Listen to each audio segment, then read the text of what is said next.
VD. സതീശനെ അടുത്ത മുഖ്യമന്ത്രിയാക്കാൻ 2017 Facebook കൂട്ടായ്മ. ആം ആദ്മി പാർട്ടി കേരള ഫാൻസും സന്തോഷ് ജോർജ് കുളങ്ങര ഫാൻസും നേരം വെളുത്തപ്പോൾ വി.ഡി. സതീശൻ ഫാൻസായി മാറിയത് എങ്ങനെ? സോഷ്യൽ മീഡിയയിൽ രാഷ്ട്രീയ നേതാവിനെ സൃഷ്ടിക്കുന്ന കാഴ്ചയെ പൊളിച്ചടുക്കി സൈബർ ലോകം.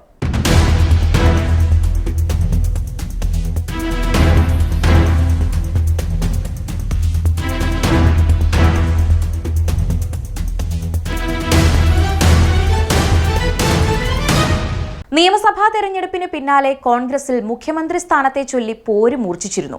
പ്രതിപക്ഷ നേതാവ് വി.ഡി. സതീശനും എ.ഐ.സി.സി. സംഘടനാകാര്യ ജനറൽ സെക്രട്ടറി കെ.സി. വേണുഗോപാലും മുതിർന്ന നേതാവ് രമേശ് ചെന്നിത്തലയും പരസ്യ പ്രസ്താവനകൾ നടത്തിയിട്ടില്ലെങ്കിലും അവർക്ക് വേണ്ടി ചരടുവലികൾ ശക്തമാണ്. ഇതിൽ വി.ഡി. സതീശനും കെ.സി. വേണുഗോപാലും തമ്മിലുള്ള പോരാണ് ശക്തം. സോഷ്യൽ മീഡിയയുടെ അനന്ത സാധ്യതകൾ കൂടി മുഖ്യമന്ത്രി കസേരയ്ക്ക് വേണ്ടി ഇവർ തേടിയിട്ടുണ്ടെന്നത് അതിശയോക്തിയല്ല.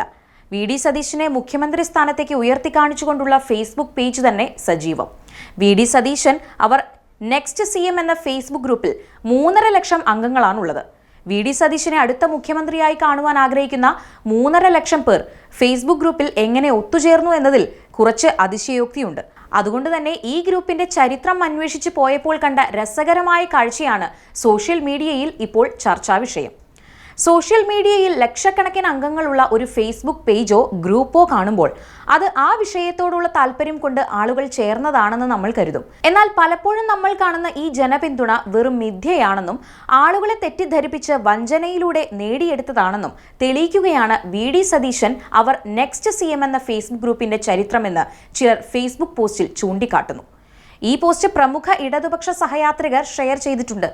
3.5 ലക്ഷത്തിലധികം അംഗങ്ങളുള്ള ഈ ഗ്രൂപ്പിന്റെ ഗ്രൂപ്പ് ഹിസ്റ്ററി പരിശോധിച്ചാൽ രാഷ്ട്രീയ ലാഭത്തിനായി സോഷ്യൽ മീഡിയയെ എങ്ങനെയാണ് വലതുപക്ഷ സൈബർ ടീം കബളിപ്പിക്കുന്നത് എന്ന് വ്യക്തമാകും.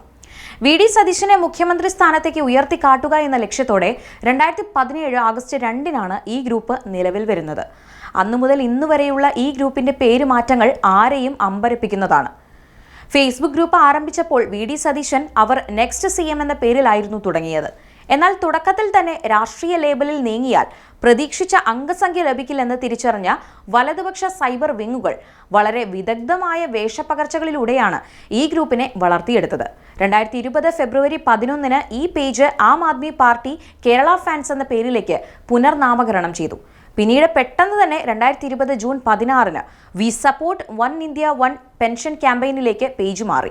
ഡൽഹിയിൽ കർഷക സമരം കൊടുമ്പിരി കൊണ്ട സമയത്ത് മലയാളികളുടെ വൈകാരിക പിന്തുണ നേടിയെടുത്ത് ഗ്രൂപ്പ് വളർത്താനായി ഡിസംബർ 11 കർഷക സമരത്തിനൊപ്പം നമ്മളും എന്ന പേര് സ്വീകരിച്ചു.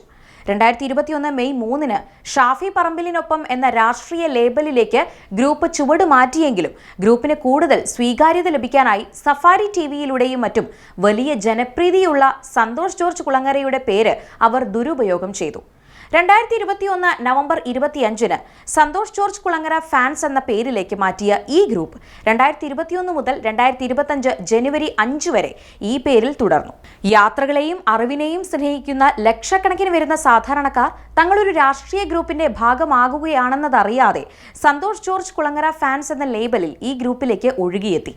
3.5 ലക്ഷത്തിലധികം അംഗങ്ങൾ എന്ന വമ്പിച്ച ആൾബലത്തിലേക്ക് ഫേസ്ബുക്ക് ഗ്രൂപ്പ് വളർന്നതോടെ തങ്ങളുടെ രാഷ്ട്രീയ ലക്ഷ്യം നടപ്പിലാക്കാൻ സമയമായെന്ന് തിരിച്ചറിഞ്ഞ സൈബർ ടീം അവരുടെ എല്ലാ മുഖംമൂടികളും അഴിച്ചുവെച്ച് 2025 ജനുവരിയിൽ ഗ്രൂപ്പിന്റെ പേര് വി.ഡി. സതീശൻ അവർ നെക്സ്റ്റ് CM എന്ന പഴയ രാഷ്ട്രീയ പേരിലേക്ക് തന്നെ മടക്കി കൊണ്ടുവന്നു.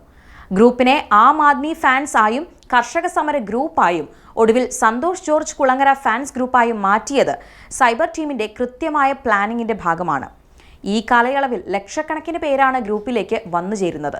2017 വിഭാവനം ചെയ്ത ഒരു രാഷ്ട്രീയ സൈബർ പ്ലാൻ 7 വർഷങ്ങൾ കൊണ്ട് വിവിധ ജനപ്രിയ വിഷയങ്ങളിലൂടെ ആളുകളെ തെറ്റിദ്ധരിപ്പിച്ച് കൂടെ കൂട്ടി ഇപ്പോൾ ലക്ഷ്യസ്ഥാനത്ത് എത്തിച്ചിരിക്കുകയാണ്. തുടക്കത്തിലുണ്ടായിരുന്ന പേരും ഇടയിലെ മാറ്റങ്ങളും ഒടുവിലെ തിരിച്ചുവരവും നോക്കിയാൽ ഇതൊരു ആസൂത്രിതമായ എൻഗേജ്മെന്റ് ഫാമിംഗ് ആണെന്ന് വ്യക്തമായി പറയാം. നേരത്തെ രാഹുൽ ഈശ്വർ എന്ന പേജും ഇന്ത്യൻ സൈന്യം എന്ന പേരിലുള്ള പേജുകളും ചെയ്ത അതേ തന്ത്രമാണ് ഇവിടെ കോൺഗ്രസ് സൈബർ ടീം പയറ്റുന്നത്. 0 നിന്ന് ഒരു ഗ്രൂപ്പ് തുടങ്ങുന്നതിനേക്കാൾ എളുപ്പമാണ് ട്രെൻഡിംഗ് ആയ വിഷയങ്ങളുടെ പേരിൽ ആളുകളെ കൂട്ടി പിന്നീടത് നേതാക്കന്മാരുടെ പേരിലാക്കി മാറ്റുന്നത്. സന്തോഷ് ജോർജ് കുളങ്ങരയുടെ യാത്രകൾ ഇഷ്ടപ്പെട്ട് ഗ്രൂപ്പിൽ ചേർന്ന ലക്ഷക്കണക്കിന് ആളുകൾ ഒരു ദിവസം രാവിലെ എഴുന്നേൽക്കുമ്പോൾ കാണുന്നത് താൻ അറിയാതെ തന്നെ ഒരു രാഷ്ട്രീയ നേതാവിന്റെ സൈബർ പോരാളിയായി മാറിയിരിക്കുന്നു എന്നതാണ്. രാഷ്ട്രീയ വിയോജിപ്പുകൾ ഉള്ളവർ പോലും ചില വ്യക്തികളോടോ വിഷയങ്ങളോടോ ഉള്ള താല്പര്യം കൊണ്ട് ഇത്തരം ഗ്രൂപ്പുകളിൽ ഭാഗമായി മാറാറുണ്ട്. അവരെയെല്ലാം ഒന്നടങ്കം തങ്ങളുടെ രാഷ്ട്രീയ ലേബലിനെ കീഴിലാക്കി മാറ്റുമ്പോൾ അത് വ്യക്തി സ്വാതന്ത്ര്യത്തിന് മേലുള്ള കടന്നുകയറ്റം കൂടിയായി മാറുന്നു. രാഷ്ട്രീയ ലാഭത്തിനായി ജനങ്ങളുടെ വൈകാരിക പിന്തുണയെയും താല്പര്യങ്ങളെയും വഞ്ചിക്കുന്ന ഇത്തരം സൈബർ സംഘങ്ങളെ ജാഗ്രതയോടെ തുറന്നു കാട്ടേണ്ടത് അത്യന്താപേക്ഷിതമാണെന്ന് സോഷ്യൽ മീഡിയ ചർച്ചയിൽ പങ്കെടുക്കുന്നവർ ശക്തിയുക്തം വാദിക്കുന്നു. ഡിജിറ്റൽ ലോകത്തെ ഈ കബളിപ്പിക്കലുകൾക്ക് അറുതി വരുത്താൻ രാഷ്ട്രീയ നേതൃത്വത്തിലുള്ളവർ അറിഞ്ഞോ അറിയാതെയോ കൂട്ടുനിൽക്കരുതെന്നും ഇവർ ആവശ്യമുയർത്തുന്നു.